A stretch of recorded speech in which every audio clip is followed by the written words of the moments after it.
It doesn't, for some reason, it didn't make sense to, so I'm opening it from my email.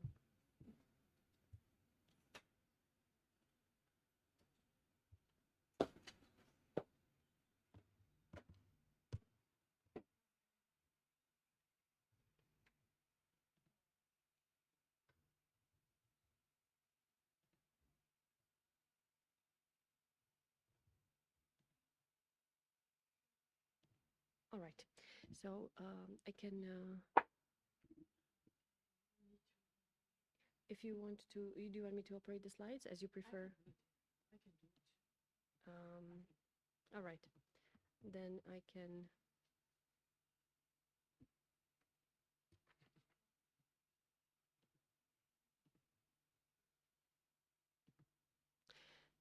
All right, so I think we can begin once again.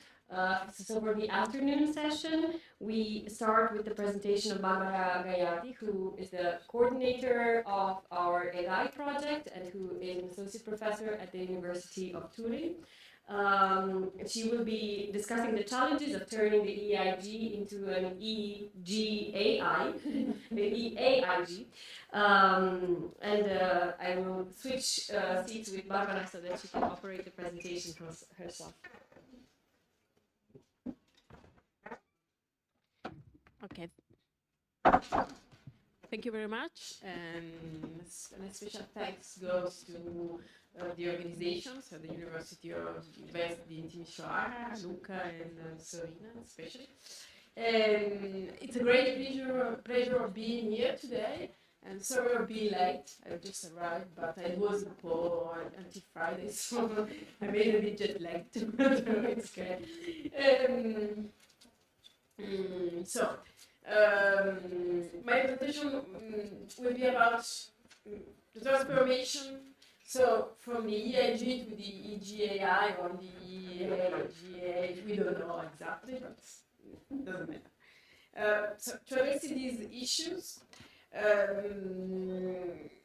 so to address in general the issue of the model of international cooperation among universities, I would like to start from the systematization of network governance models offered in particular by management theories, but also by administrative law, because I am an administrative lawyer, so it is necessary to mention that this is my field. I believe that this can help us focus on the strengths and weaknesses of the model we have chosen, and to understand to some extent how it can or it should evolve. So forgive me then if I start a little bit off, but it seems to me that theoretical framing may be of some use.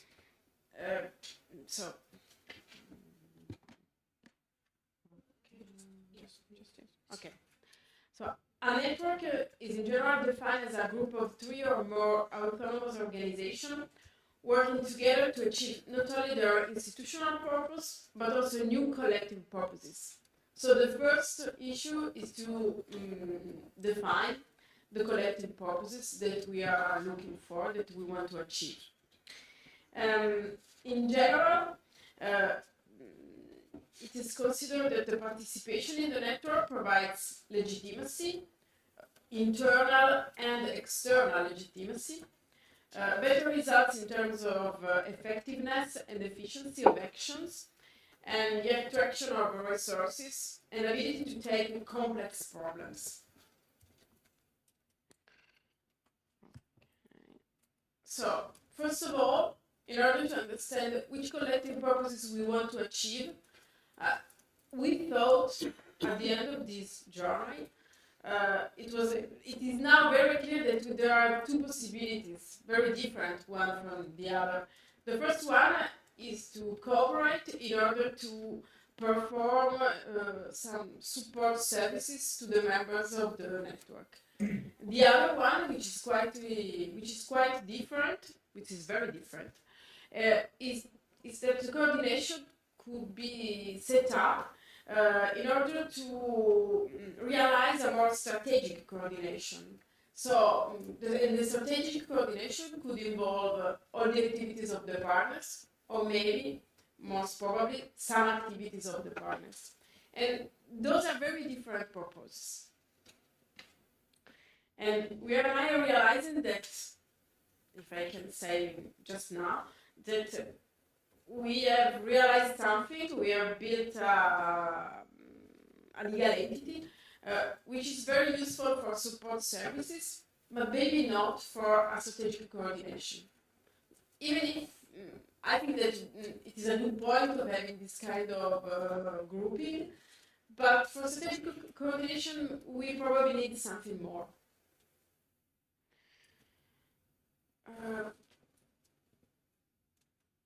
Management studies have identified 3 models of network cooperation, which are characterized by a certain assonance with the conclusion reached by administrative law.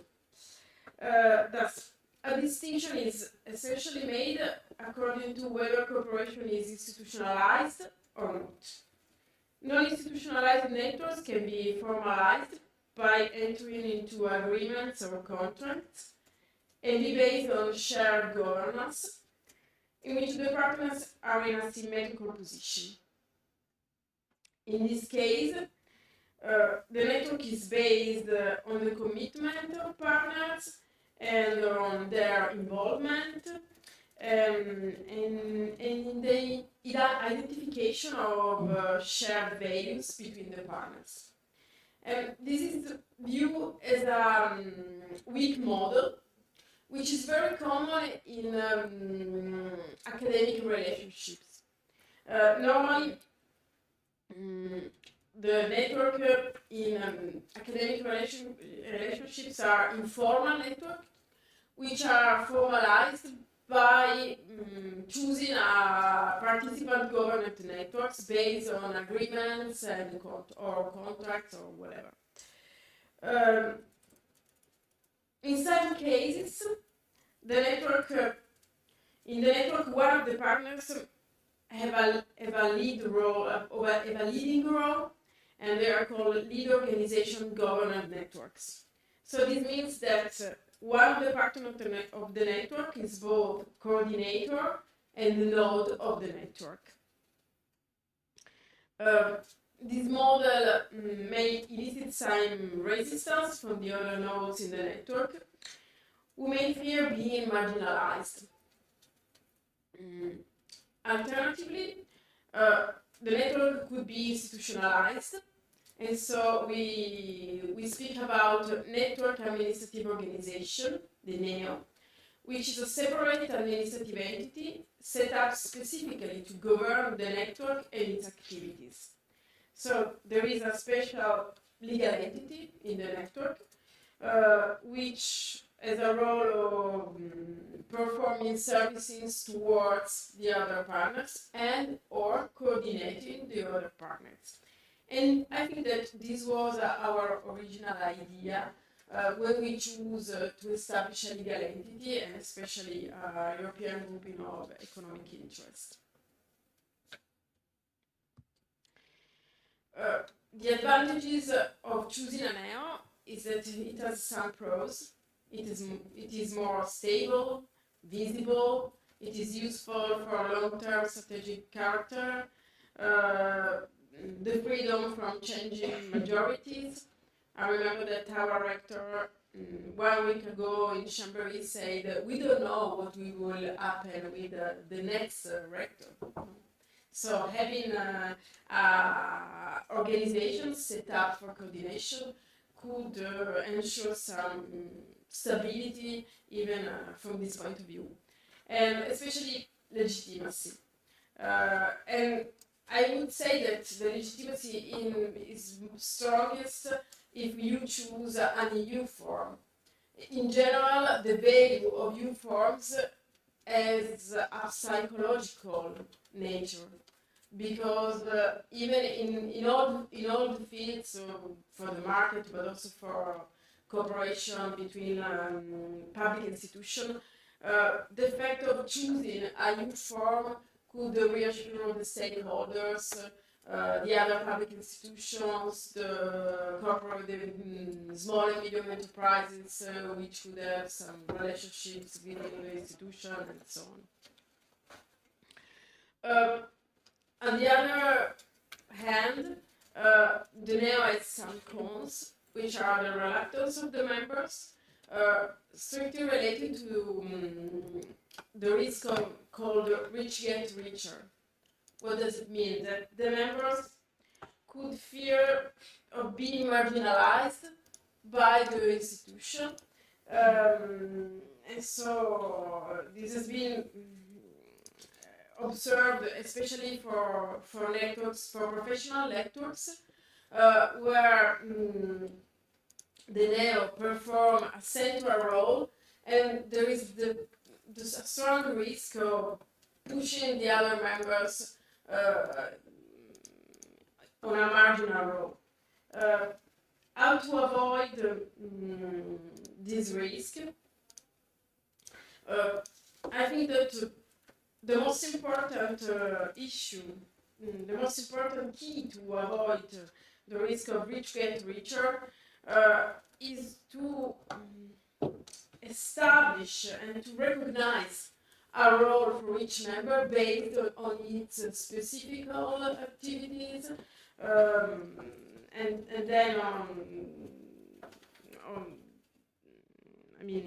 to recognize its features, and to be able to know each other in the network in order to recognize a special role for each member based on its normal activities and so on. And I think that we are working in this direction. Even if it is not simple, because in biggest organization it is not simple to know each other inside a bigger organization, so imagine in a network. But this is very important in academic institutions, which are based on academic freedom, so which are strongly reluctant to be coordinated by a unique center.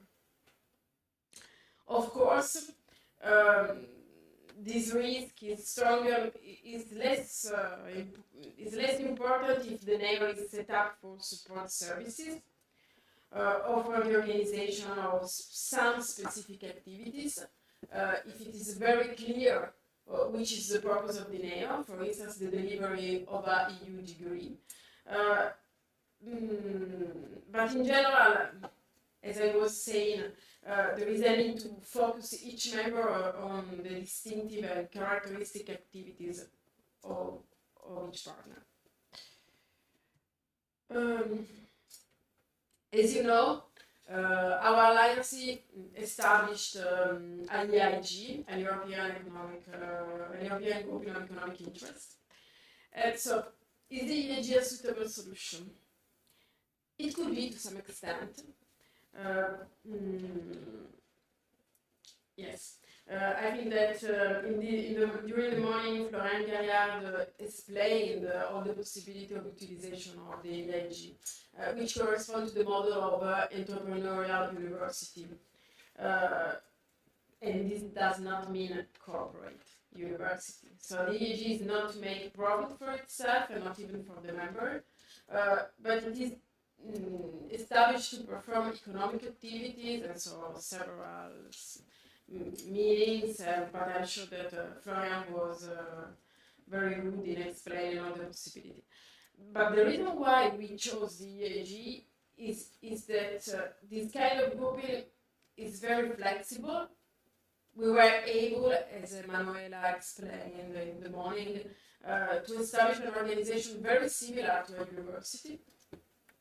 And it was very easy to establish, because in less than 1 year, 2 years with the previous studies and legal analysis of the possible legal forms, but in 1 year we were able to draft the statute, to approve the statute in each organization, which is not very simple, as you know, and also to register the EIG. And this was the goal, having something ready to work very quickly. But on the other hand, we are very, we know very well that this kind of grouping wasn't conceived for academic cooperation and neither for public institution cooperation. There are some public, some EIG in Europe established by public institutions, especially for cooperation in special fields like, I don't know, tourism or economic development and whatever.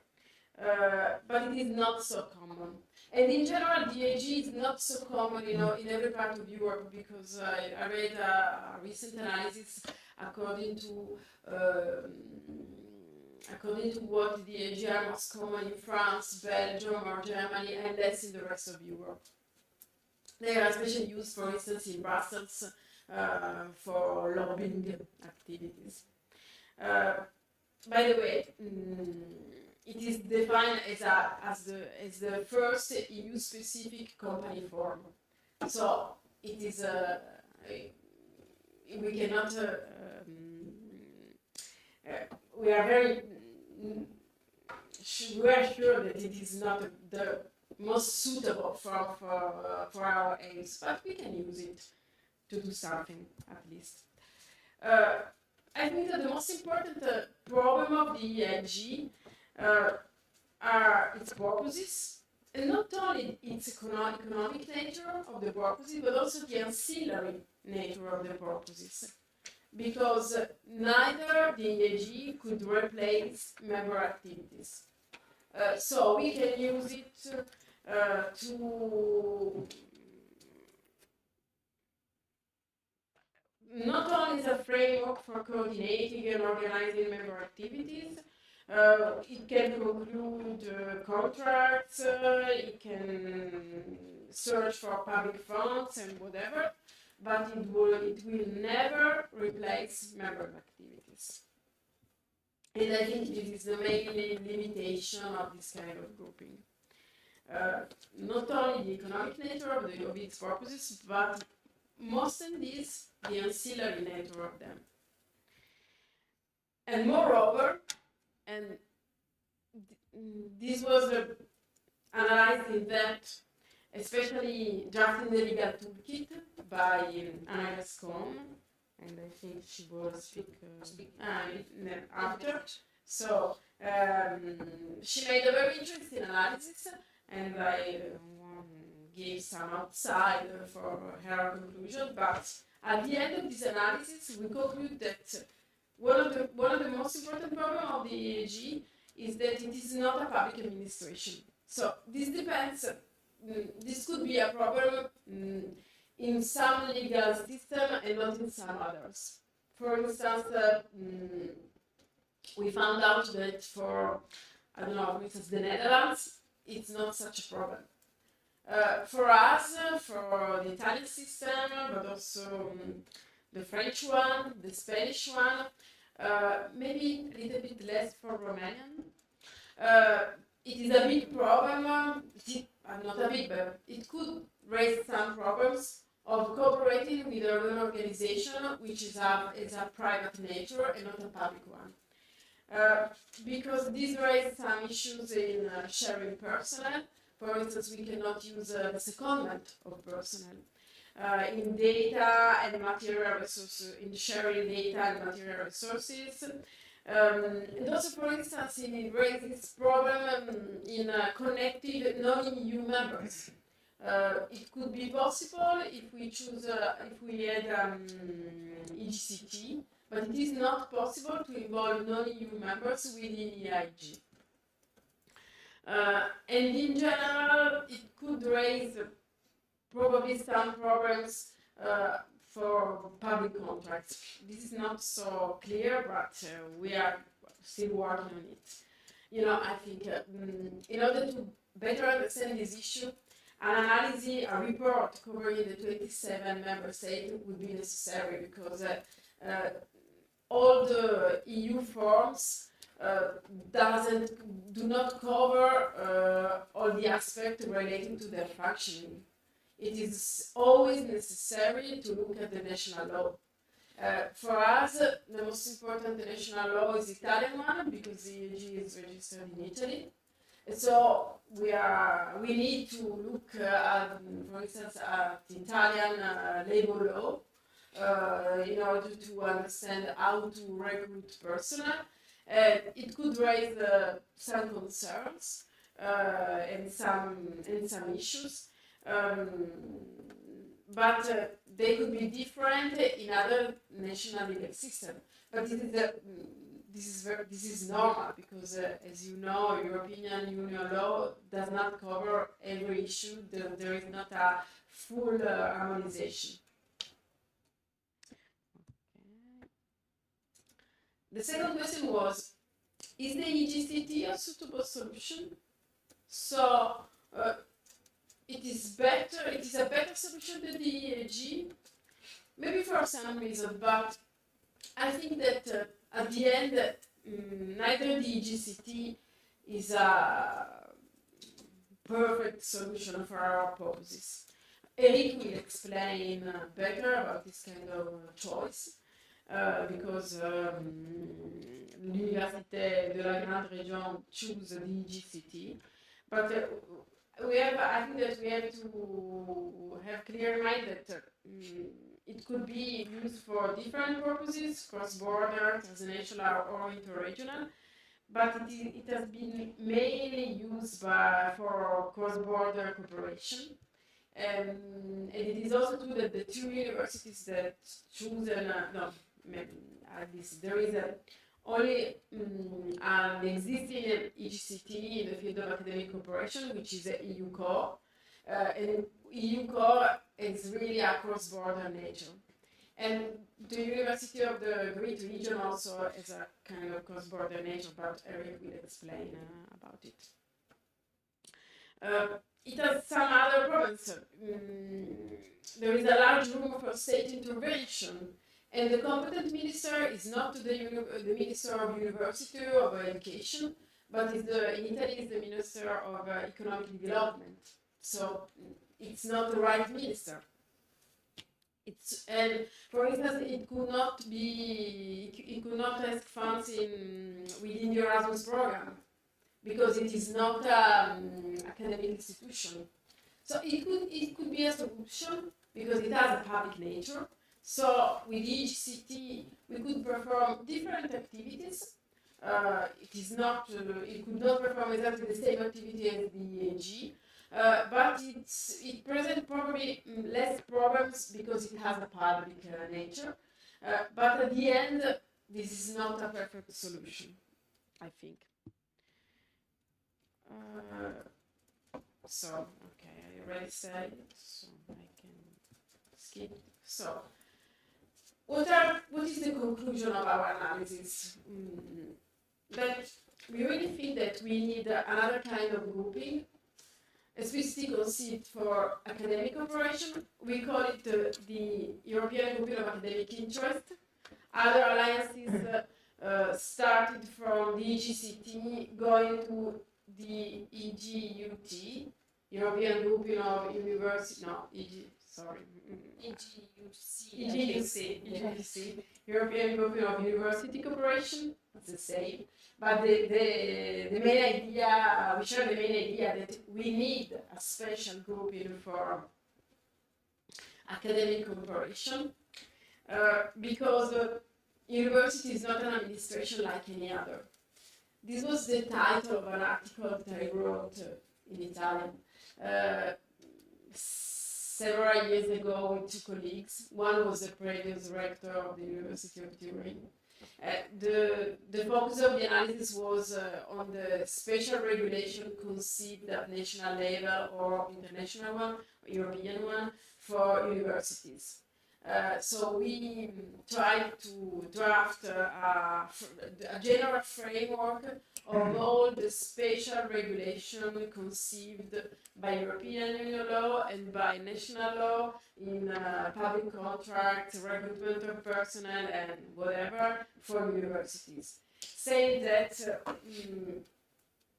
it is necessary to have these kind of special provisions because higher education institutions are based on academic freedom and their aim is to innovate. So they act in a different framework of other public institutions. They have a tradition of autonomy, and I would like to recall the Middle Ages, where the academic corporation was a really corporation, able to operate on an international scale, because at the end of the studies, the Licenza Ubique Docenti was delivered, which made all the students able to teach everywhere in the Christians community. And so I think that even if, of course, this is not the case nowadays, but we have this strong tradition of autonomy, which is recognized also at the national level by national laws. And this is the reason why we really need a special kind of grouping in order to be able to use this special provision. Because if we don't have a grouping conceived for academic cooperation, we lose the special privileges or special possibilities which are available for academic institutions. Thank you very much.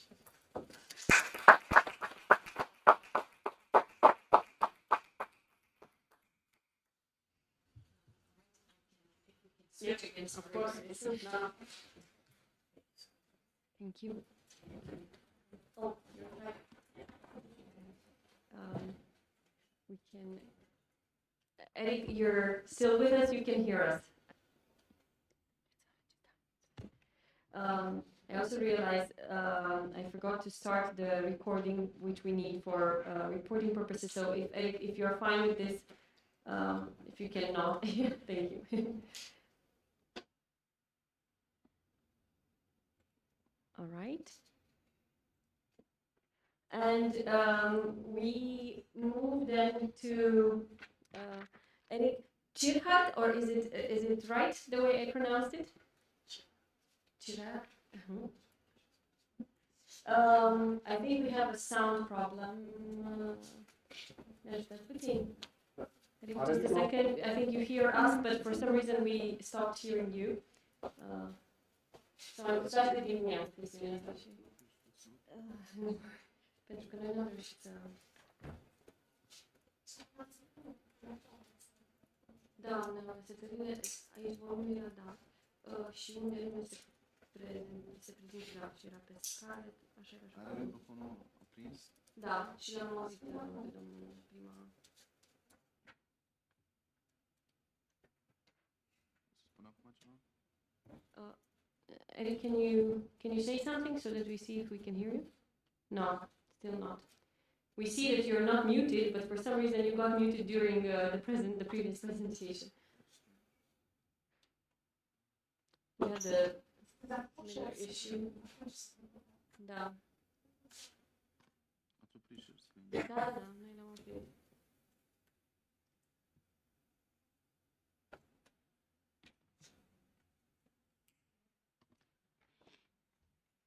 Și difuzat pentru că dânsul vorbește, doar că nu se aude.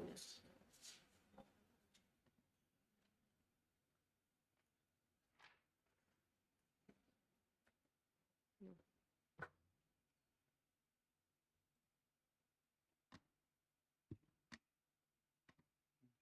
Domnul Mandar nu mai e, că dânsul știe ce a făcut data trecută. Da, ți-ai scriu repede, dar să nu mai pune ceva.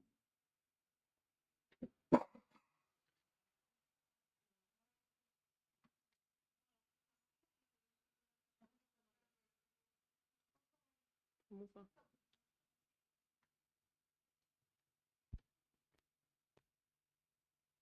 Ok, microfonul e oprit acum. Can you hear us? Can you hear us, Eric? Yes, absolutely. Everything is okay. So essentially now we know there was a cable that needs to be Okay, a bit agitated. Yes, sorry. Sorry about this. Okay, good. That's fine. So again, to say just briefly that Eric is a professor at the University of Luxembourg and a project coordinator at UNITA, and he will be discussing the future legal entity of UNITA, which is going towards the EGTC. We already know that, but we'll find more details from Eric's presentation. Thank you for agreeing to be with us. Thank you, Sabina, and thank you, Sabina and Barbara, for inviting me. I'm very honored to be able to present what we are doing at the moment. Tomorrow we have our closing event in Luxembourg with all the presidents and rectors from the partner universities. And the thing that, which is a bit different than the other European universities, that University of Utah region is not a European university. So to give you an idea of what we are, it's something which is a bit older than the classical European universities. It's a grouping of 7 higher education institutions between Belgium, France, Luxembourg, and Germany. So you have the University of Liège, University of Luxembourg, Université de Lorraine, University of Trier, Saarbrücken, HTW, Kaiserslautern, and Landau. So it's a grouping of 4 countries. We have 3 teaching languages, French, German, and English, which is not always very easy to deal with. It's 152,000 students, approximately, with 14,000 teachers and researchers, and a bit more than 8,000 PhDs. The thing which is a bit original is that you probably know from a historical point of view that this region between Belgium, France, Luxembourg, and Germany is, historically trouble. There were, connection between the countries, and since 1870 and the magnificent idea of Bismarck to reshuffle Europe, there is a number of changes of territories which took place. And this, at some very efficient, very delicate defaults during the 2 World Wars, but after the Second World War, it ended up with, putting the greater region in a state where people wanted to collaborate and wanted also to share interest and also share economic interest. So the fact that the greater region is a political entity from this point of view is extremely important, because within this context you can do many things. Just to give you an idea in terms of figure also, we have approximately 900,000 people moving around every day between the 4 countries, because some are working in Germany, in France, in Luxembourg, or in Belgium. So it's something which is very active in terms of movement, and also in terms of societal impact. You may understand that the families which are living in France, in Germany, or wherever, they all have a common history since ages, because people were crossing borders, and so there is some sort of a societal existence of this future region.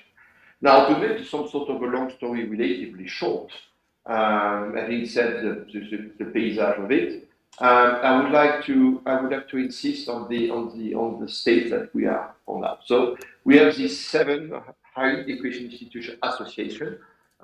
It's called Association sans but lucratif, so not-for-profit association, which depends from Luxembourgish or Belgian law. It's exactly the same. You can also find it in Democratic Republic of Congo for obvious reasons. At some point, UNITA was founded in 2008 as an Interreg project, and in 2013 the question was to have some sort of periodization of it. Essentially for German constraints, the fact of having a not-for-profit association was the only legal solution. Only because you may know that German universities are not allowed to take responsibility in those structures by law, which is quite difficult. It changed a little bit later. I'll come back to it. So we needed some sort of a very lean solution in terms of cooperation between the 7 higher education institutions. Now, the problem with not-for-profit association like this, it's also looking like a sort of a buvette or bar from the local football club. So the competition is extremely limited, but it was okay at that moment. In view of the limited recognition and the way of the governance, it's also something which is very a great discrepancy, because you need a General Assembly, a board, steering committee, we also have a student council and a political council. So almost 5 structures of governance which are needed to operate this very small association, and compared to the 7 higher education institutions, it's a bit ridiculous. The second point, which is important too, is funding. A not-for-profit association like this one is very limited in terms of the efficacy of a financial vehicle. If you go to see big companies like Sartal or ArcelorMittal, which are in the vicinity of Luxembourg or in Luxembourg, the fundraising is really inefficient. When you talk to these guys, you are just a not-for-profit association. So what, are you serious enough? And it's very difficult in terms of communication. In terms of education, you are extremely limited to what you can do. And in terms of image, also, it's something which is not so nice, because you don't protrude your high education activities in some sort of efficiency for with a not-for-profit association. So the UNITA was a bit lagging until 2020, something like that, with this association. I was not too happy with it, as the possibilities of fundraising and also interaction with big companies or SMEs, small and medium enterprises, were extremely limited. So and plus all the limitation in terms of moving people, teachers, students, and so on. So it was the time for a change. At the same time, I managed to have the lender law in Rhineland-Pfalz and Saarland to be modified, so that university could take, or at least responsibility liability, in outside organizations. So it was a pretty hectic journey, but it was done. So it was time to change, because we had to find something which was a little bit different, a little bit more efficient. So we had 3 questions when we started this pilot project in 2022, or at least when we filed the application. And it was probably the reasoning that I will adopt for the rest of the presentation. The why. Why do we need a legal entity? Why do we need a vehicle? So if you come back to the wording of the European Commission, we have this famous knowledge square. And we wanted to apply this knowledge square for the Pretty region, and it concerns education, research, innovation, and service to society. So education is pretty obvious, and we have movement of students between the 7 institutions. Research, we have what we call specialized centers. We have one on AI, and we have one on sustainability, but it was not efficient enough because it lacks funding. Innovation, we have a common IP policy between the 7 higher education institutions. So structurally speaking, it's not so bad. And service to society, to be really honest, is also almost nil. Because if you go into one town, do you know University of the Pretty region? Probably they will open eyes like this and say, what is that? I know my university, which is probably 100 meters from that. So the why was put this knowledge square within the Greater region, according to the European Commission word. The how, so this means more or less a tool how to do things. Initially speaking, we needed some sort of a cross-border higher education institution-like entity, but it cannot be a higher education entity either, because of the treaty, Article 165, which does not allow this, with transnational compliance. Now, this means that we needed some sort of a vehicle so that we can pursue the activities in the Greater region with some sort of a comfort. So the what was almost obvious at some point, but if you look at all the possibilities of any company, association, European companies, or grouping of interest in Europe, now we had at some point we had 6 criteria which delineated the progress of UNIGR. The first one is that we wanted, and I specifically wanted, an EU regulated solution. I wanted to have a legal basis which is European, not national, because this was our key in our reasoning, and you probably know also that the 4 countries are founding member states from the European Union, and politically speaking, it was something which was extremely important. The second point, it has to be not for profit. Well, that was very clear from the president and directors and from the legal services, universities, well, public university are not supposed to make profits, with the inevitable consequences that it has to be a public body and recognized as such.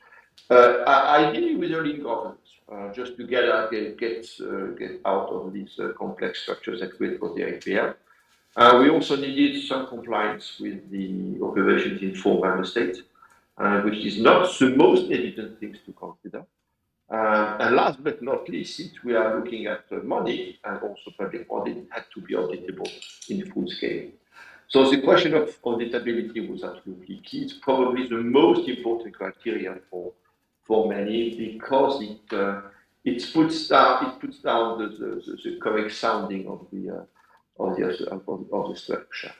So with all these 3 questions plus the fact that we have these 6 criteria, which was absolutely important for the project, we ended up with having a very deep look at what was possible in Europe.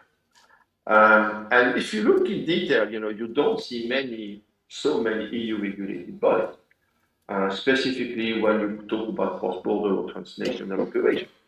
And at the end of the day, we identified one which is existing since quite a long time, which is EGTC, as Barbara considered to do later before. And it's quite easy to set up because you just need statutes and a convention between the parties. Now, the EGTC is some sort of an old instrument. The first regulation came out in 2006.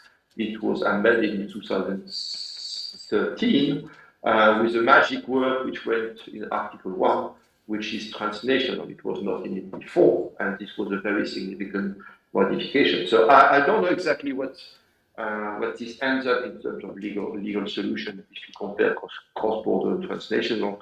I don't know if you can jump through countries in Europe, geographically speaking. It's not very clear. We asked lawyers, and it was not so evident. So we will see in the future. Just for your knowledge, we have at the moment 88 EGTCs in Europe. So it's a statute which is highly used, not forcibly for higher education. As Barbara stated, there is EGAI, which is between Alsace and Germany. But we have 2 other ones. One which is called Bodensee, between Germany, Austria, and Switzerland. For your information also, you can have EGTC with a non-EU member as soon as there is contiguity between the countries. And there is another one in the far east of Europe. So it's technically looking very common. But you have extremely big ones. There is one which is called North-South Marine. It controls all the traffic between Genova and Hamburg, with boats crossing Europe. And it's a very big one with a super magnificent governance. So we looked at this optimized governance, and we are just using 2 bodies, which is the Assembly and the Advisory Councils for students and society. So it's making things much cleaner. We cleared the issue of liability. Most of the university was extremely concerned by the liabilities they make, I think, at GTC. We ended up with having a seat in Luxembourg. You may know that Luxembourg is extremely big country, and it was quite easy because the Ministry of Internal Affairs is responsible for EGTC, so it was an ideal solution. It was voted by the president of the Partners University just before Christmas, as a Christmas gift, which was pretty nice. And we managed to have the final examination of the statutes and convention by the Ministry of Spatial Planning, which registers the GTCs in Luxembourg. And so it's a major difficulty for us. It's a question of language and of regulation because of the nature of the GTC in between Germany, Luxembourg, France, and Germany and Belgium. The statutes have to be written in French and in German. And I can tell you that my dear colleagues from the partner university, when they talk to the legal services, they are discussing of the place of the color, the text. So having absolutely similar text between the French and German version is a very significant issue. We're almost done. We are in the final version of the statutes. So this was the essential limitation in terms of timing for having these two. Now, this is the ideal solutions that we found. Ideal solution in the context of Niger, in the context of the cross-border operation, and also in the context of having a group of universities which was already working together. So it's not something which was done from scratch. There is a history of cooperation which absolutely favorized the establishment of an EGTC. Now, to give you the idea of the operations, because this is absolutely key in this kind of construction, everything which is related to funds, HR, accounting is linked to Luxembourg law and regulation. We have a financial consolidation and auditing in Luxembourg with a unique financial reporting and a unique control. Now, to operate within the other countries, it's really easy. Yeah? If you look at private law with companies and subsidiaries, you have different possibilities. Either you have a subsidiary or you have a branch office. And actually, the concept of branch office is accessible to EGTC. So we have now 3 branch offices: one in Belgium, one in Germany, one in France, and we hire people on local HR contracts. And everything which is related to operations, so OPEX, we are using local law and regulation. For example, since there is a public tender to be done in Germany, it falls into the regulation of public tenders in Germany. The balance sheet is consolidated in Luxembourg by a firm. It's audited also by the Court of Auditors of Luxembourg, which is extremely practical because you get some sort of a stamping of that you are doing your job correctly. And I would like to also draw your attention to the European cross-border mechanism compliance, which we are dealing with at the moment. It's something which is slowly going through the European Parliament, where it would enable the application of the laws of an every member state in the law of the former legal obstacle to the joint approach. It is something which is absolutely key if you look at cross-border operation or transnational operation, because it would enhance or facilitate the establishment of EGTC or grouping of general operation. So in a nutshell, everything seems fine in terms of finance. And to convince you of it, there is this slide. You have the seat in Luxembourg. We have an office in Saarbrücken, in Germany. And in Saarland, we have 4 persons working here. We have the Secretary General, people from COM, admin, and project-based persons with local contracts. So this means that they are registered to the health insurance, for example, in Germany, and they are paid by the Luxembourgish bank account. We have a fiduciary firm in Luxembourg for HR, which calculates everything, and accounting and annual balance sheets is done at the same time. Now, is it working? Yes, and it is absolutely resilient to audit, and I will tell you exactly why now. Because when we started to have this operation at the end of the association, we were finishing an Interreg project, which was I don't know if you know in detail how Interreg projects are working, but you have a national contact point which asks for an audit to a second contact point, which is the Ministry of Finance, which then asks an auditor from a different country to operate the audit in Luxembourg. So we ended up with an auditor from the Netherlands, and when the 2 guys came in, they were looking at our operation like fools and said, "You are completely mad." Yes and no, to make something very clear, after explaining for 1 week what was the purpose of operating this way, they were totally convinced and they made abuse case in the literature in the Netherlands. So it's absolutely resilient to audit, and it's also absolutely resilient to organizational solution. So it's something which is extremely reasonable. Don't think that we invented something which is absolutely original. We just took the most of the regulation in different countries, and we adapted to our constellation of operation. But also we were a little bit aggressive in terms of organization. The most difficult thing was to convince the president and the directors because it was quite unusual. Final slide. If you look at the outcome from a general conclusion, I think that the inevitable conclusion is the following. In terms of funding an EGTC or something which approach an EGTC, it's a very nice financial vehicle. You can also have access to one beneficiary programs from European Commission, which is extremely convenient. And in terms of fundraising with the EGTC, you are looking like something which is really, really correct. So from a German point of view, in terms of funding, since now we are looking for this EGTC as soon as possible, when I discussed with firms of companies, and I said, okay, you finally change, we can operate something like that. And they're extremely tranquilized by the fact that the EGTC can be audited and validated by the Court of Auditors. So the question of trust was extremely important. From a transnational and cross-border education, it's also super valid. We have shared students, we have shared courses, we have shared teachers. This means that you can move people quite easily in comprising student contracts and teacher contracts for a limited period of time. We know how to do it. It's also something which is easily done for internships or placements, and it's favorized cooperation.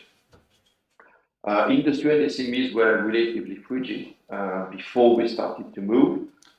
They completely reversed the comportment. And also for the NGO and government, it's something which is extremely beneficial because they are discussing with the structure which is heavily controlled and also heavily representative of the cross-border activity. Now, the last point, which is probably the most crucial one, the most substantial, is the recognition as a higher education institution. I had a very hard discussion with my boss, my rector. He said, with absolutely no way UNITA will give it go. It's something which is absolutely out of control. We don't want to do that, and the other six don't want to do that. So the question of having a higher education institution or within a GTC, for my condition of operation for now, is something which is not immediate. There are issues in terms of accreditation, there are issues in terms of evaluation, in terms of European diploma recognition, and in terms of Erasmus Charter for education. One of concerning the last one, the Erasmus Charter, when we discussed, and I think that Barbara was there in Brussels too, at some point I proposed to consolidate the Erasmus Charter from the different higher education institutions, which are members of the network, and so that it would by default have Erasmus Charter. It was not extremely well welcomed, to say the least. That is a technical issue behind, because of subsidiarity for higher education, or education in total. So it's something which is not resolved for now. According to Article 165, there is subsidiarity full for education. The thing that you can do with such a structure is that you can catalyze cooperation very effectively. And also, if you are in a territory which has some sort of a societal unity, it favorizes also the general discussion of the future of regional higher education. I'm more skeptic on a transnational basis. As Barbara said, EGTCs, they were made in 2006 for cross-border cooperation. I'm part of Universitas, which is a European university, which has a completely different feeling for cooperation than UNITA. It's making life a little bit different. We have Sweden, Italy, France, Germany, Luxembourg, Belgium, and Poland in Universitas. We are not in a cross-border operation. We are in a transnational operation, but this is getting a bit more. It's a bit more tacky, to say the least. We have different culture, different mode of operation. So I don't think that a legal entity per se may resolve the cooperation issues. It may catalyze, it may facilitate, but it will not solve cooperative issues in a very diverse environment. So this is almost what I wanted to tell you today. Thank you for your interest in our work. Thank you again to Sorina and Barbara for having me. And I will not be able to stay a long time with you because I have courses in something like 4 minutes. I just moved them just to be able to give a little talk this afternoon. And if you have any questions, feel free to ask. I'll be happy to answer. Thank you very much. So voilà.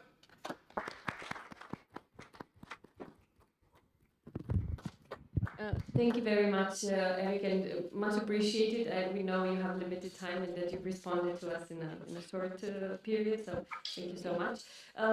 Perhaps just for the sake of using this very little time, if there are specific questions for Eric's presentation that maybe we can take at this stage, if just to be as efficient as possible while we still have some with us.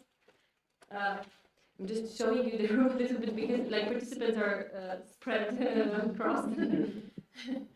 But anyhow, if you have any question, you can still write me. I know it was a bit fast. Thank you, Eric.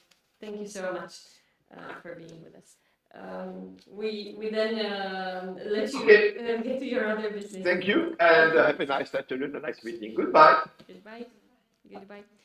Now, just as a bit of an administrative point, because the next speaker was supposed to be Ana Gascon-Mastel from Zaragoza, who apparently has a health issue at this point, and she wrote to us that she even lost her voice, so it came a bit sudden, and these things might happen, especially with small children around the house. So the idea is the following, that we wanted to sort of couple the presentations that discuss generally these instruments, and then to move with Anna's presentation to practical aspects that we have spent some time in evaluating, in surveying within the EGAI project. And this is why Anna's presentation was, let's say, a bit of a crossing point to the practical issues that we'll be discussing the following ones. So, just to accommodate this last-minute problem, if Anna manages to come into the meeting, she will join us online anyway, so we will see. If Anna manages in the end to come to the meeting this afternoon, we will stop, let's say, or rather take her presentation at whichever stage, and we might adjust for tomorrow morning for a brief presentation from her if she manages like this. But we still have the presentation of Christina today. I just wanted to make a very brief, like, let's say, transition to Christina's presentation, not to, let's say, not to replace Anna's presentation, because I couldn't, but just to draw your attention to the fact that you have the toolkit on the legal toolkit on the drive, and you've already noticed that the toolkit is essentially a set of documents that is supposed to at least equip you with some information that might be of interest for other alliances. So it might be specifically interesting for other alliances. The toolkit comprises the statutes of the EIG, the internal regulation in all the versions of the initial members of the alliance, and then a report on which we'll also go into a bit more detail concerning the sharing of data, personnel, material resources within the EIG, that highlights some of the challenges that are presented at national level from the perspective of the legal instruments to share these resources. And then, of course, it's also an important part of the model document, because the idea was to create the actual toolkit, so some instruments, some examples of documents that could be used and then maybe adapted by other alliances, by the members of our alliance as well, when working through this legal entity. And there is the model contract for the provision of services, hiring notice for hiring administrative and teaching staff, and a possible framework agreement. And we can go into more detail perhaps if there are questions on this now, or if Anna can join at one point. So then we move to the specifics. The presentation is here. I'll switch with Raluca for the moderation. In any case, I think we didn't make use of all the technology. Sorry. Because Christina, I think you need this one. No, you should keep your place, and I will Maybe also switch. I go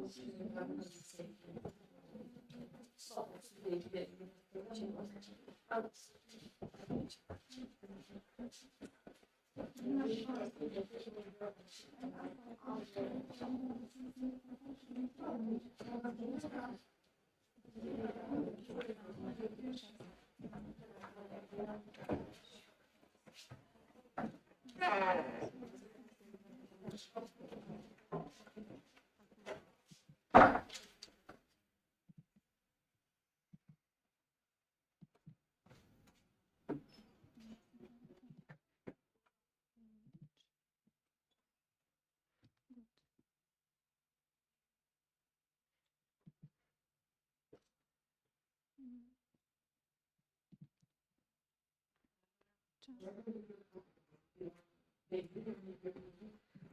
you want to.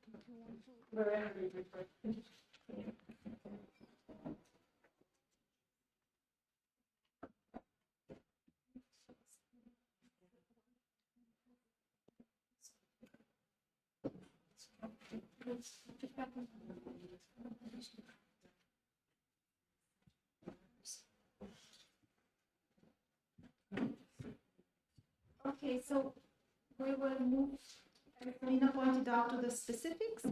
And the first presentation will be on the sharing of staff and resources, the legal challenges and opportunities.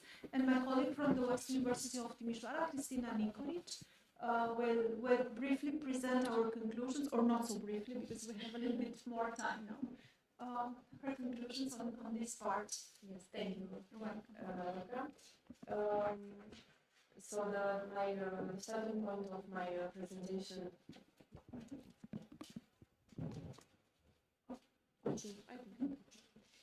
So the starting point of my presentation was precisely the report Serena was talking about.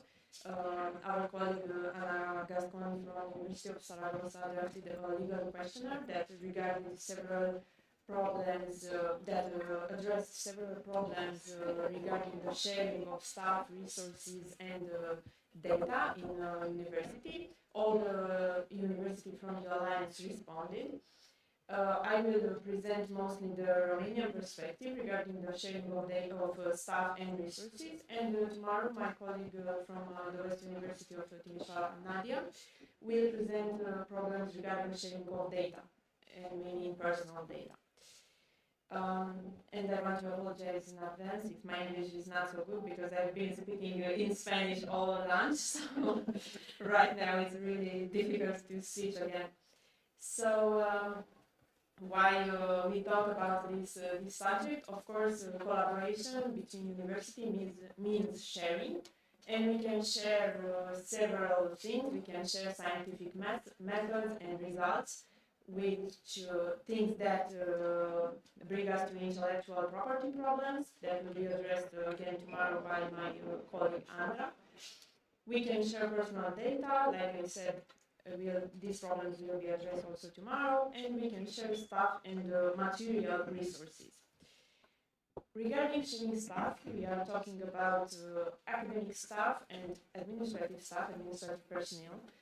For academic, we already have several, let's say, European mobilities like Erasmus and visiting professors. So when we, at least for Romania, at least for West University of Timișoara, when we answered the questionnaire, we thought about more like sharing meaning in the meaning of a temporary movement of the personnel from the University of Timișoara to the EEIG. And the problems we addressed were the conditions of secondment of personnel, if there is a need of suspension of contract, the process, the internal process of secondment, payments, so who will be paying the employee, part-time work, if it's possible, under what limitations, if the fact that the EEIG is a private entity, this would bring any problems or not, and last but not least, if there should be language issues or other conditions. For instance, our colleagues from West University of Timișoara mentioned that the person shared of course, in brackets, should have at least a PhD in its domain. The colleagues from France, not from France, yes, from France, sorry, I think answered that language is an issue, because if a person coming from another university is coming to Romania, for instance, they should know Romanian or English at least, or maybe another language, but who is also known in this university. So there is this issue also. Regarding the, let's say, the legal condition of secondment of personnel in Romania, we have two juridical figures: the delegation, as I translated, and the posting. So another thing that I realized is that we have a problem regarding the the terminology, because in each country we have several possibilities to move a personnel from one employer to another, but we don't have a similar terminology, so that's something that maybe in the future will be harmonized. Thank you. Okay. So delegation in Romania is normally for a maximum of 60 days in a period of 12 months. It can be prolonged, however, with the employer's agreement. Sorry. Maybe. Yeah. It's just to check if it's not on. It's us. Okay, yeah. So let me just go back. Where's my presentation?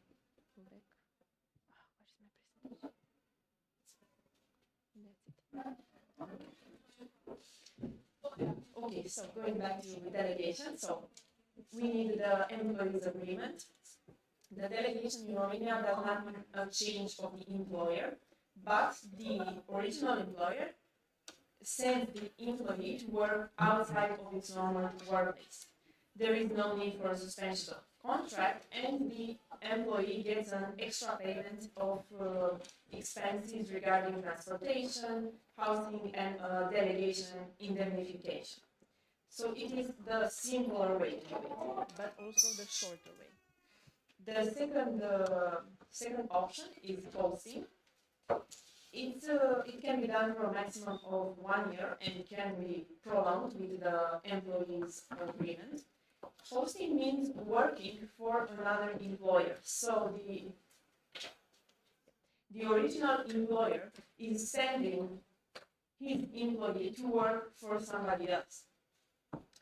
The employee can refuse only for exceptionally and personal grounded reasons. So the law, the manual is really specific. The particularity is that at the original employer, the position of the employee is being reserved, is being kept there, and the period of work is considered seniority in the field. Again, the employee must receive an extra payment for expenses regarding transport, housing, and hosting indemnification. As for the process, our colleagues considered that, first of all, in both cases, we need the consent, the agreement of the employee. In case of posting, the EGAI should make a request to UVT as an employer. In case of delegation, the employee should make a request. And then there is an internal procedure, very bureaucratical, that I don't consider necessary to analyze. As for payment, in case of delegation, the original employer has to pay the employee. So still pays the employee. Why? Because there is no change of employer. Only in the case of delegation, the employee goes and works for another employer. In the case of posting, the second employer has to do the payment. However, the Romanian law specifies that if the second employer does not fulfill this obligation, then the first employer must fulfill the obligation, must pay. So in both cases, the goal of the law is to make sure that the employee gets paid by somebody.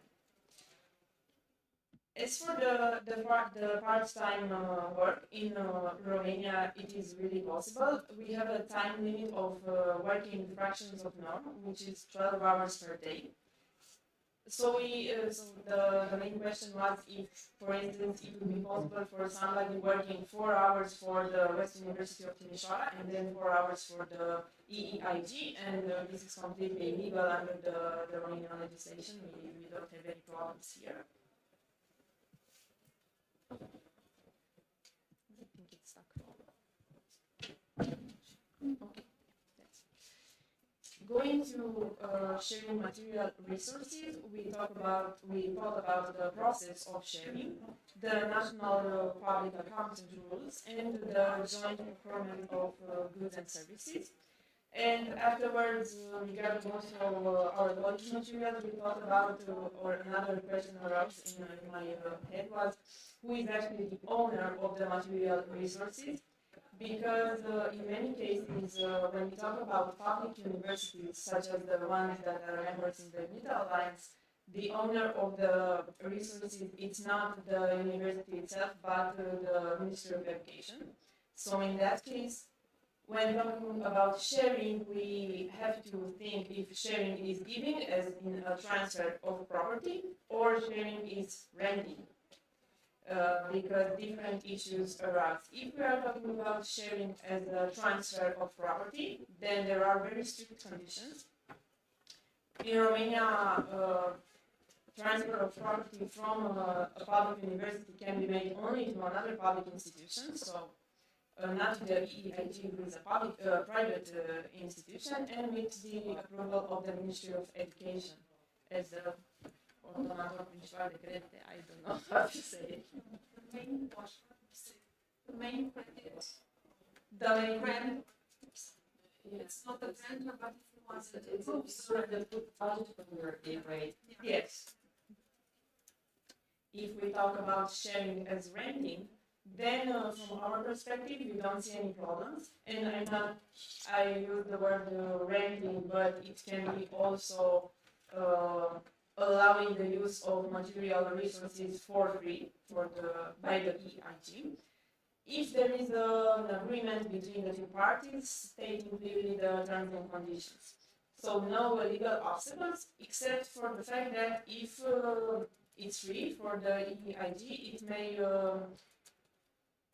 may give rise to some competition law issues, given the fact that universities are all public, EIG is a private figure, so maybe if universities share too much for free to the EIG, I don't know, maybe you can intervene if the EIG could be too favorizing, yes, in comparison to other institutions. State issues. Yeah, kind of. I mean, we see. And as for the joint procurement of goods and services, at the West University of Timisoara, the answer to this problem in the questionnaire was that yes, we want to do it if this brings better prices and low prices for procurement of goods and services. So if we can do it together, all universities, and it will be cheaper, perfect for us. No legal obstacles at this point.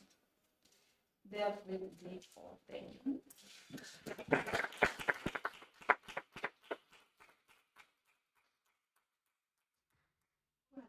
We are still waiting for Anna. I hope We should very yeah, we the have road tried to marker reach. haven't Yeah.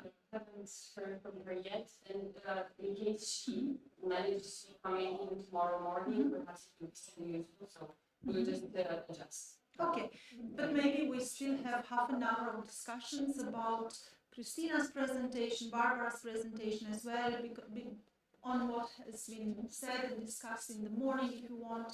I'm very glad that we have some spare time for this. We should have the question in Romania because it's about the national Public procurement, it's about exactly. Can you please move back to the last here about the services? Despre achiziția de bunuri, nu ar intra cumva într-un fel de conflict. Care este rolul achizițiilor publice în această... So the question is about the purpose of the public procurement rules in this case. So, Romanian law, how... Nu înțeleg, întrebarea. În proiect vrem să cumpărăm o tavă. Practic trebuie să treacă pe sistemul de achiziții publice. Național. Exact. Poate să nu treacă pe sistemul de achiziții publice dacă facem referire la legal entity și la tot ce vedem înainte, sau n-am înțeles Well, this has been one of the questions that were addressed in the legal toolkit, in the sense that every member of the consortium had to disclose a legal regime at the national level about this question. I am sure that we have not come to the conclusion, but there you should correct me, that a public procurement common rule is already possible, and it would be established at the level of the legal entity, but indeed that would ease things quite a lot to have a public procurement procedure, at least that would be common. Is it so, or did you come to another conclusion on this? Has the legal no. I consider it not what Yeah. aspect, and I'm also not a specialist in public procurement. I really want to advance like alternatives. I think that the EEG could be considered as an in-house organization. So I think that if it respects, I think that we should respect All the requirement of an So in-house we should consider still the national law about. Okay. Yes. I don't know about national law, because No, national law, national regulations. Okay, rule. rule. The university would go to the contract directly with the EGAI because it should consider an in-house organization according to European directives. And then, but of course, if it is considered an in-house organization, so it could continue direct contract with the universities. On the other hand, it should apply public procurement rule to everything that's external, buy or services or whatever. But I think that was the point of interest, whether which would be the legal regime for external. Yeah, of course, but you know, I mean, if the universities are we have several analyses about it. I'm not sure that it could be viewed as an I don't know the name in English because it is analysis in French. Okay, the one Okay. it's a public entity. Yes, yes. So, exactly, but I'm not exactly because it is a very specific meaning according to European directive. I'm not sure that it could be viewed as organism of public, but I'm sure that if it could go directly with universities and then in-house organization, of course, it should apply public procurement rules to go external. Okay, because you know, someone should apply public procurement rules if we are in, I mean, normally in-house organization should apply public procurement rules. You know, it became a way to circumvent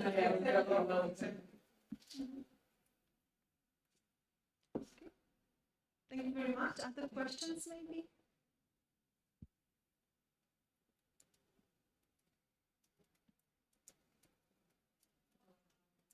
Yeah, from yes, please.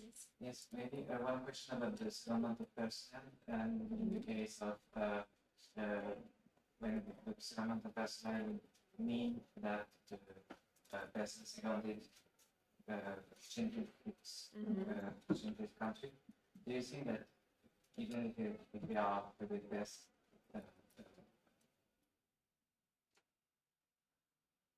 public sentence, and sentence, you think that the directive on the second that they will be submitted to the directive on the second. And you can just travailler détaché. Yeah, but for the workers, and then that which should be applied with the law of the origin or the law where the person will be surrounded. But I think that the second part was which law it applies, would apply. Well, I would say, and I think from the Romanian perspective, still the Romanian law would apply because posting means that it's still bounded by the original employer, even if really the bound is really, let's say, softened, but its contract, its labor contract has not ceased. so the Romanian law would apply, but I forgot the first part of the question, sorry. But it was more a question mark that maybe that well, maybe just to share the thought what would be the effect of the directive on the posted workers.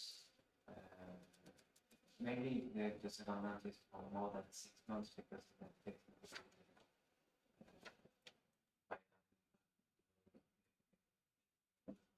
because I think that it's more than 6 months to know where the worker is posted. Yeah, that could be an issue. When we talk about posting, we're talking about, let's say, someone from Torino can come to Timișoara for 3 months or and that's the idea of posting. Yes, Okay. it can be. Yes. Okay. I mean, I don't know if the Italian, sorry, from the Romanian perspective, yes. I don't know Or about the someone from Timișoara.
Yeah, sorry.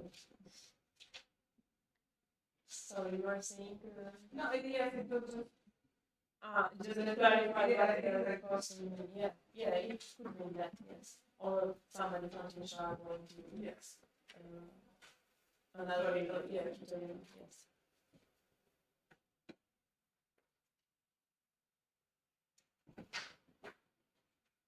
So now, did you get an answer by email? No. Because with the message, I tried to postpone for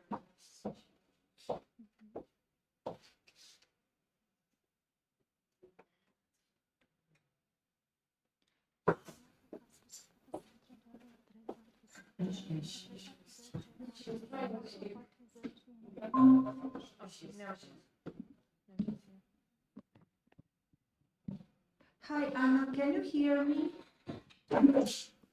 Hello.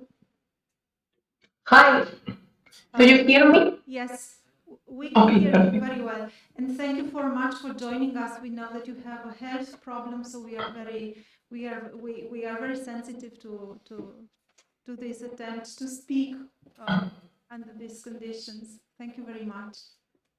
I'm very sorry if you cannot hear me well. I'll do my best. No, we can hear you very well. We are very sorry for your voice and for your efforts to speak. So we are at the end of this day, and we have postponed a little bit the presentation of the legal toolkit. But please take all the time that you want for your intervention. And I don't know, you cannot see the room. I will make you see the room. Four. Okay. Hi. Hello.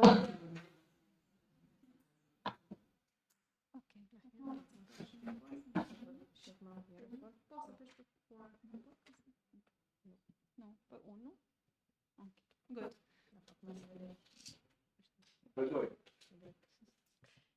Ok, good. Okay. So, should I start? I can share my screen. Yes, please.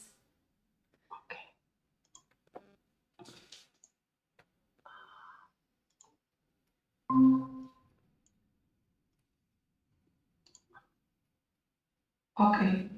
Can you see my slides? Yes. Yes, we can see them. Okay, perfect. So hello everyone. My name is Ana Ascol Marcel, and I will speak about the legal toolkit of the EGAI project.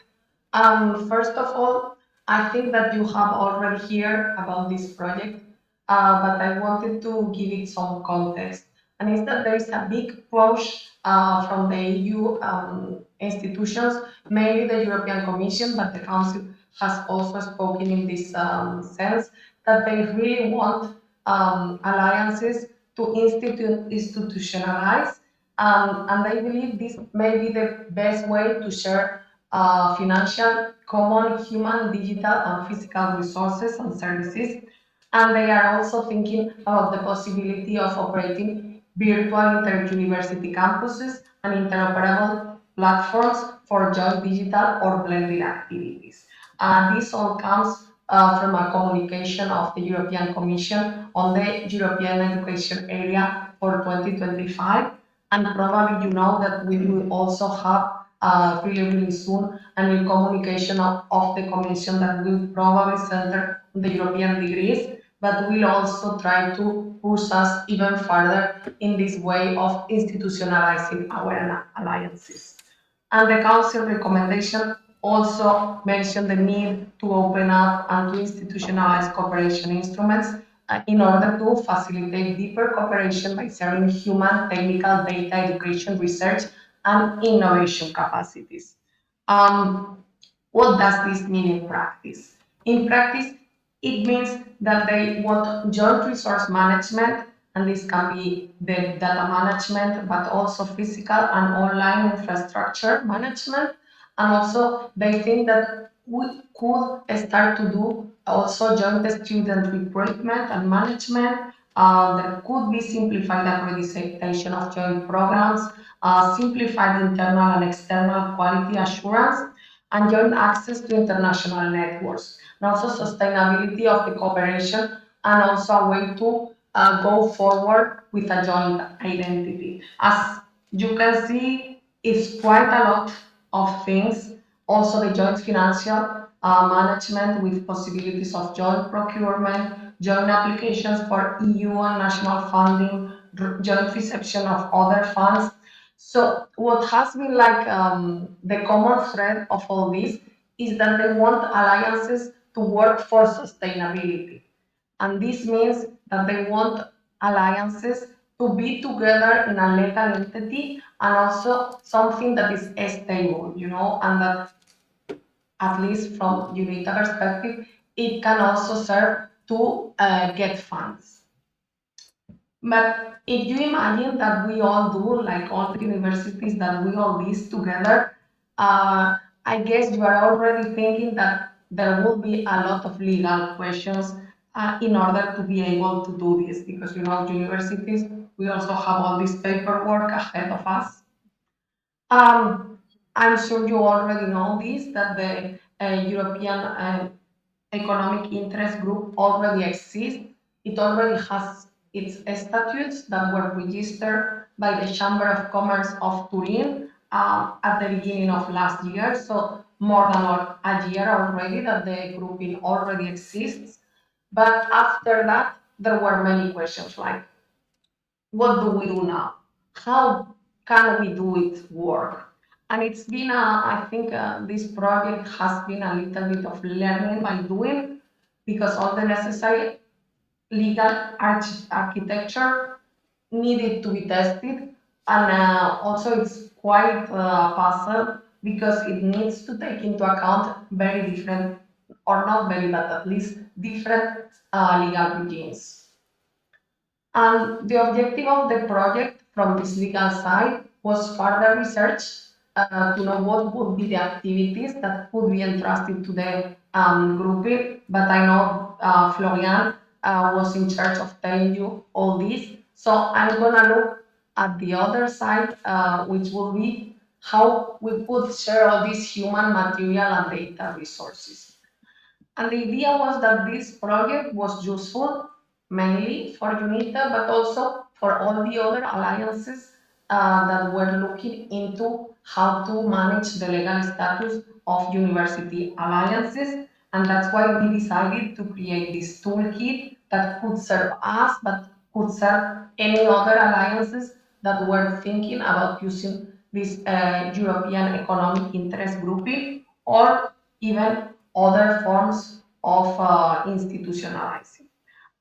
So we decided to put together all the legal instruments that were needed to facilitate the functioning of our university European economic interest grouping that was participated only by public entities from different member states of the EU. And this is one of the first questions when we have to think about the relations between the universities and the grouping, and is that at the end, the universities are public entities and the grouping is a private entity. And we will see that this adds some complexity to our dealings among the universities and with the grouping.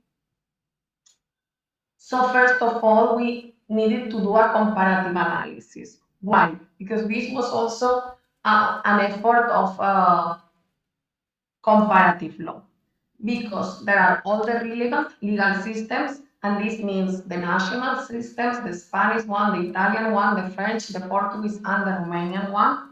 And as you know that with UNITA too, we have even more universities, so this will mean in the future to take into account more relevant national legal systems, but also there are some things that are regulated at EU level. So also need to bear in mind the EU law. And at the end, we can all think, okay, our legal systems are very similar in many fields. So we have seen that there are some common features, but there are also differences and possible conflicts.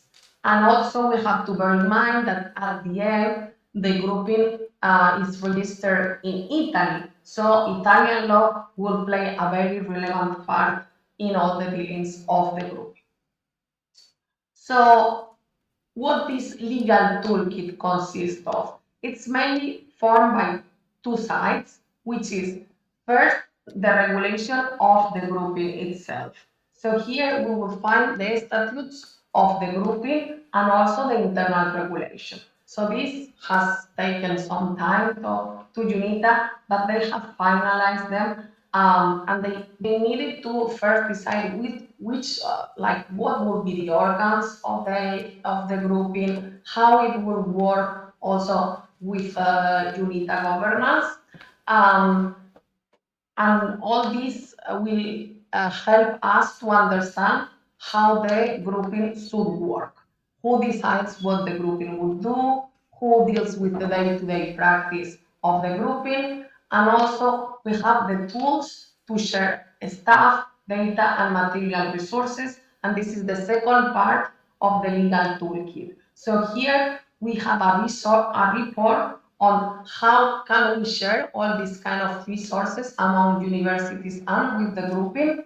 And we also added some models of legal documents that will be necessary to deal again among the universities with the grouping, and also if we want to hire, for example, professors to give some classes or whatever. So here we have an example of framework agreement, because probably universities will need to draft a framework agreement with the grouping.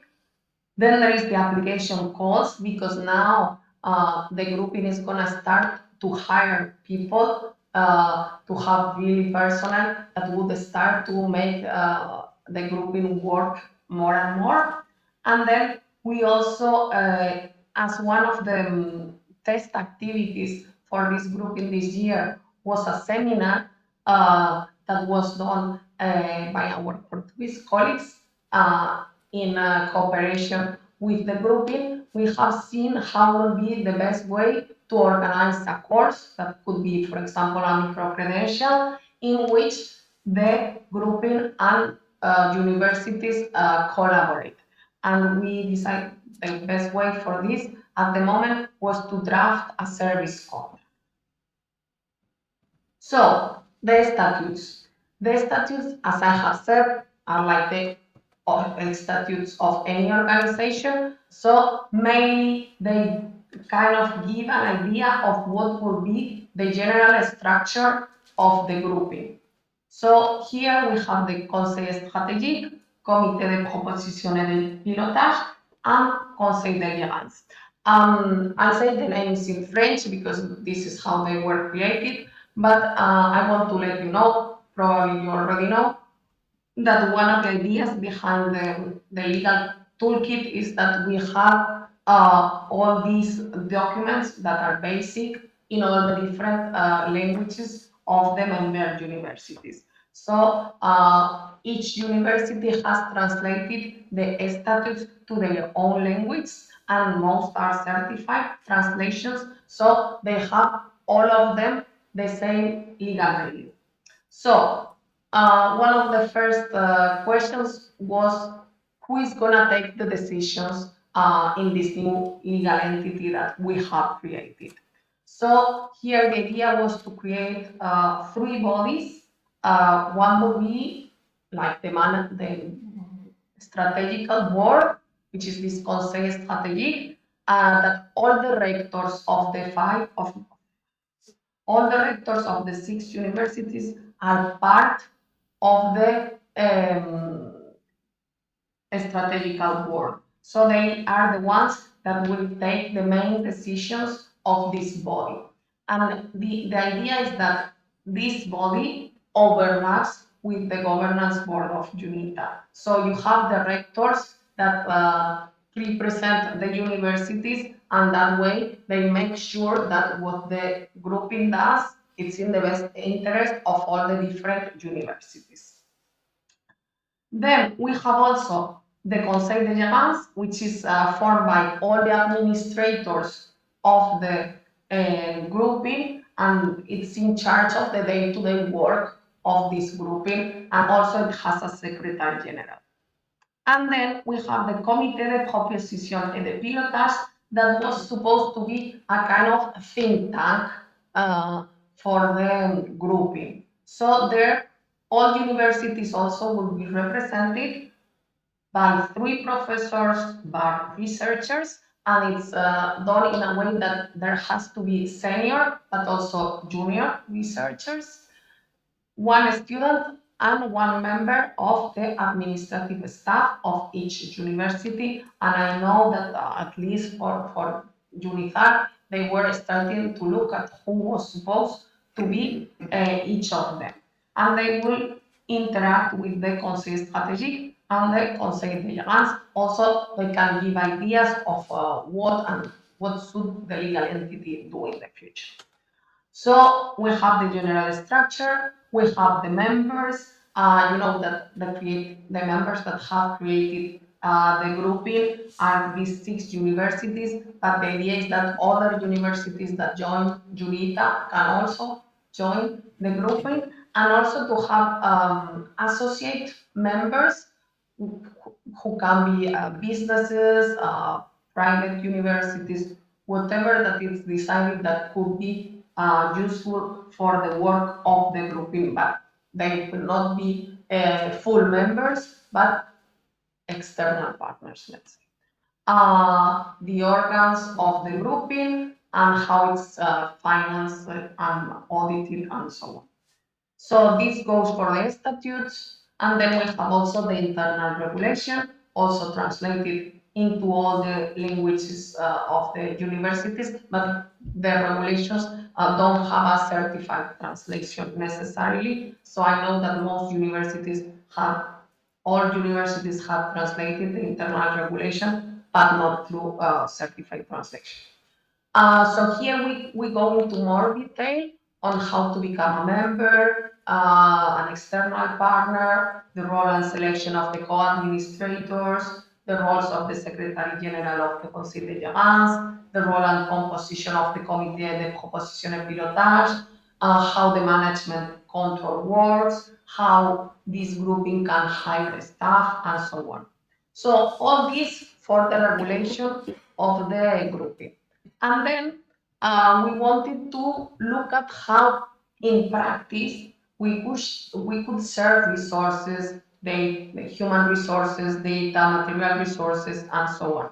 So for that, we did a survey that was replied by the 6 universities, and here I want to thank everyone from the different universities because it was quite a lot of work, I know, because they have to contact several departments of the universities because if you want to share human resources data and material resources, you need to speak with a data protection officer, human resources officer, the head of economic management, and so on. So a lot of feedback came from different departments of the 6 universities.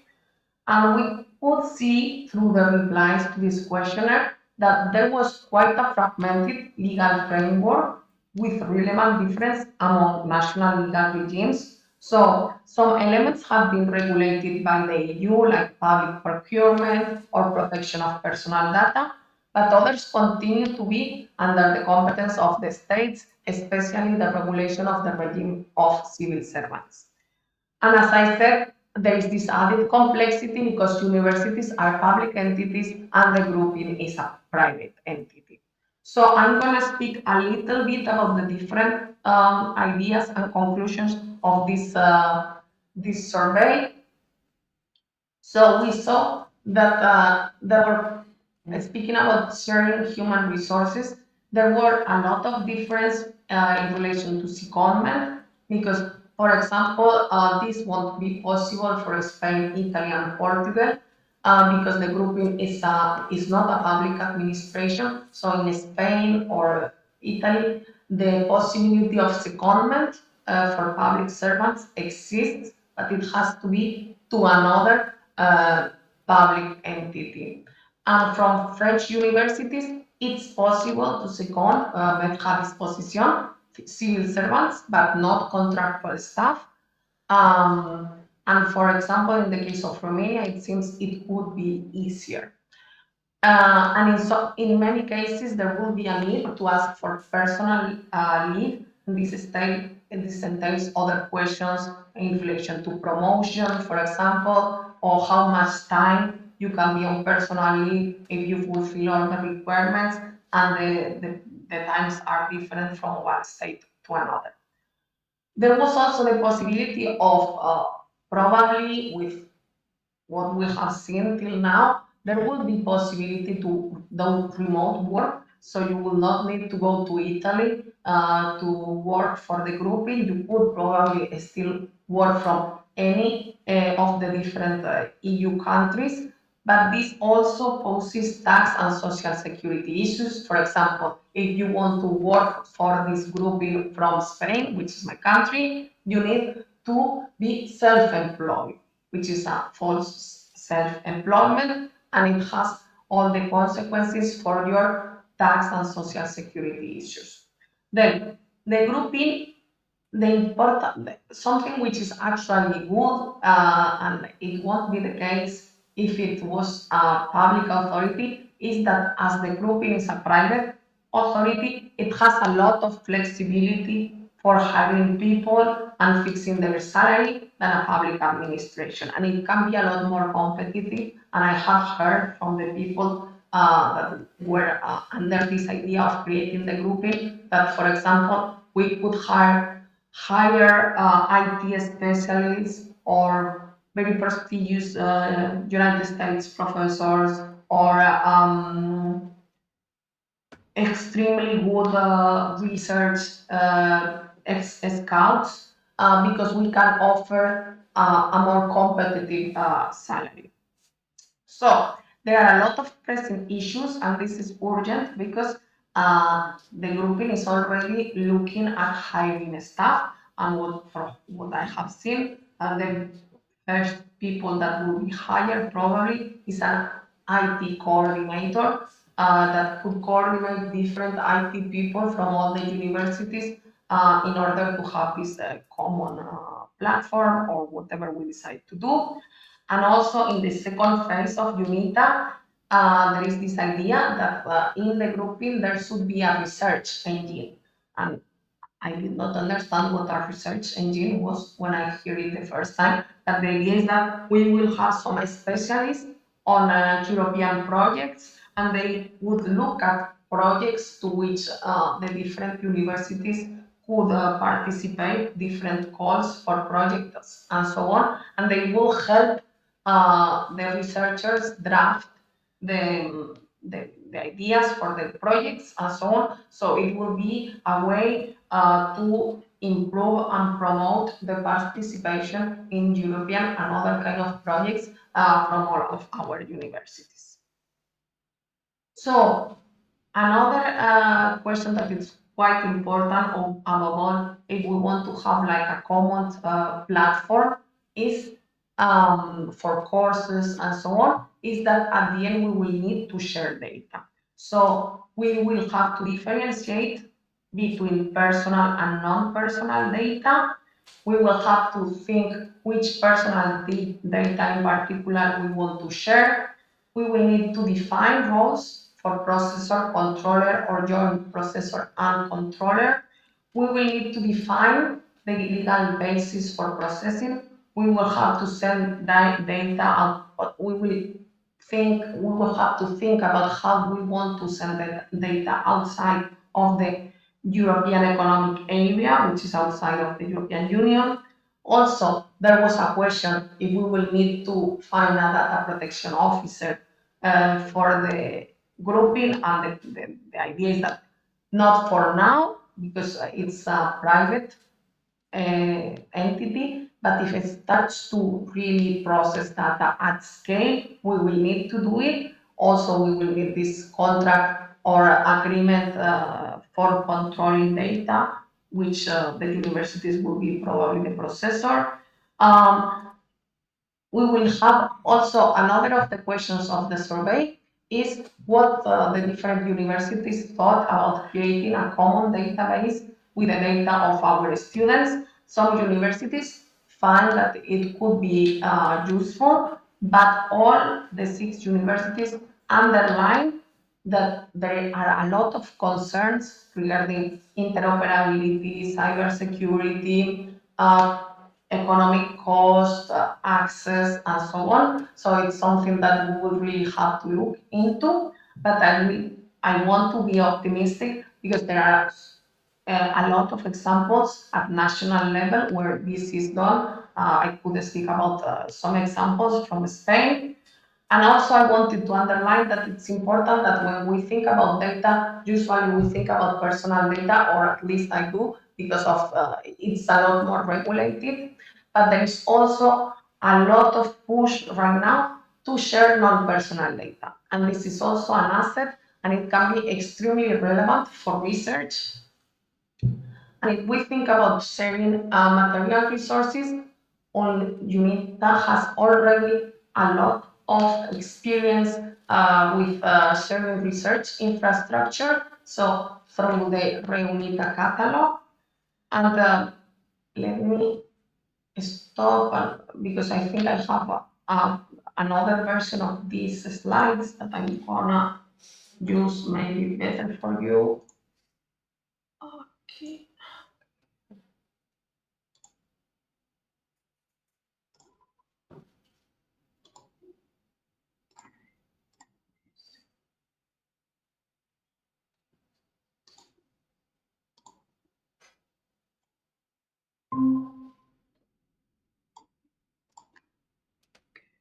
Okay. So, UNITA already has a lot of experience sharing research infrastructure through the ReUNITA catalog. So, what we need to take into account is that we will need a convention or contract to share any resources among the universities with the grouping. For example, if we want to share room space for courses or offices to host some of the people that work for the grouping. And what we have seen is that it will be extremely difficult to transfer ownership from universities to the grouping, because this means to transfer ownership from a public authority to a private authority. So there is a lot of questions, and for example, if you want to do this in Spain, you have to pass through an extremely bureaucratized process, quite difficult, and get a lot of authorizations, which is very difficult. And for example, for France, this won't be possible.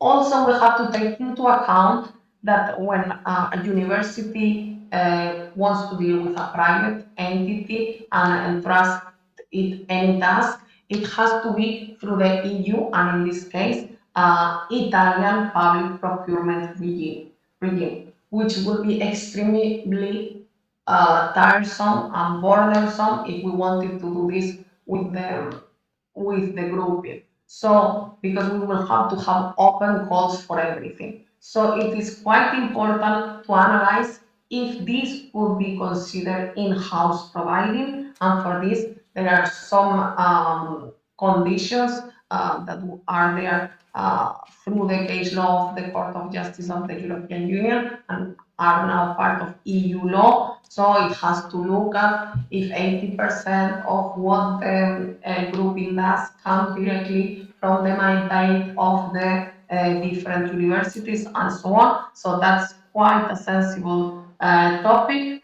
But there are also possibilities for joint procurement through the grouping, which I think can be very interesting for the universities in order also to save some money. And there are also other questions if we think about sharing material resources, like sharing intellectual property and so on. But this is not part of my presentation. So the last part of the legal toolkit are some models. So for example, as I have said, there is a very brief contract for the provision of services that we use for engaging professors for the test activity. That was a seminar for small and medium enterprises. There is a notice for hiring administrative and teaching staff, and there is a possible framework agreement that deals with some of the issues that we think would be interesting, but there is clearly a lot more work that needs to be done. For example, if we want to include the grouping in the organization of micro-credentials, and I know this is at least one of the areas of the vice rectors. So actually, this is like the first step of many more that probably you all will have to work together in order to make that to make the universities work with the grouping in a smooth and positive, useful way. So this is what I wanted to do, what I wanted to present you, because I know you already have the link to the legal toolkit, but I think it also, when you look at it, it has 200 pages, and it may seem like way too much, but I hope that I have somehow summarized what is in there, what was our idea to make it work, and I really hope that this is, as I said, a first step, and that it can be really useful for the universities now that we will have to work more and more with the grouping in the coming years. So.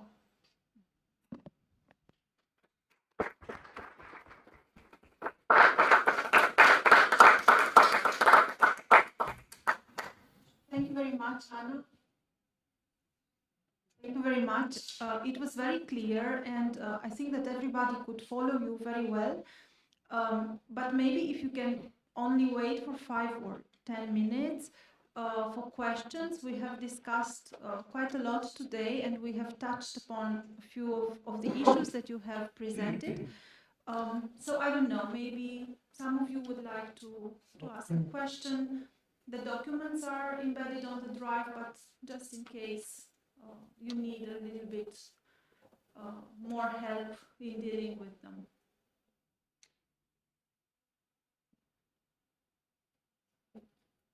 No? I think it was a very long day. It has been quite quite a long day, but just to take advantage of Anna being here and being able to help us with questions and answers. No, if not, thank you very much, Anna. The link will remain the same. If you want to follow us tomorrow, you can connect whenever you may want. We will be dealing in detail with the data sharing, and also my colleagues will discuss IP issues, and then the proposal of the new regulation will be presented to the group. So whenever you want to join us, if possible, you are very much welcome. Thank you. I will, for sure, I will join tomorrow, and just wanted to let anyone know that if you come with questions later on, you can email or whatever. I'm completely happy to reply, and probably even I will have more voice after after this. So if anyone, I know that you work a lot today, so if anyone has questions afterwards, just please let me know. Yeah, meanwhile, if you can send us your presentation, we will also share with the participants, and maybe this will be also a good help from us. Okay, perfect. And I hope you have a very nice spring school. Thank you. Thank you very much, Anna. Thank you for all. So, I do not plan to continue because in any case we will be meeting tomorrow as well, and today also, because Andra Dragotesc reminded me that although it does not appear in the program, there will be a dinner at the same restaurant that we all know, scheduled for 7 p.m. Romanian time. That will be in about 2 hours, I think. 2 hours, so you will just have the chance to go to the hotel and change your clothes, maybe. Not more than that. I also have your papers, that the ones that you wanted us to stamp and sign. They are with me, so maybe we can also exchange papers. And if not, tomorrow we will also have half a day of discussions and working group. And then there will be the lunch, and then there will be a little bit of again, a social networking activity. We will have a guided tour of Timișoara. I hope the sun remains with us on the sky. And again, the dinner that will close our meeting. If there are any questions, we are at your disposal. Cristina, Sorina, myself, everybody at UVT. Thank you very much. Thank you.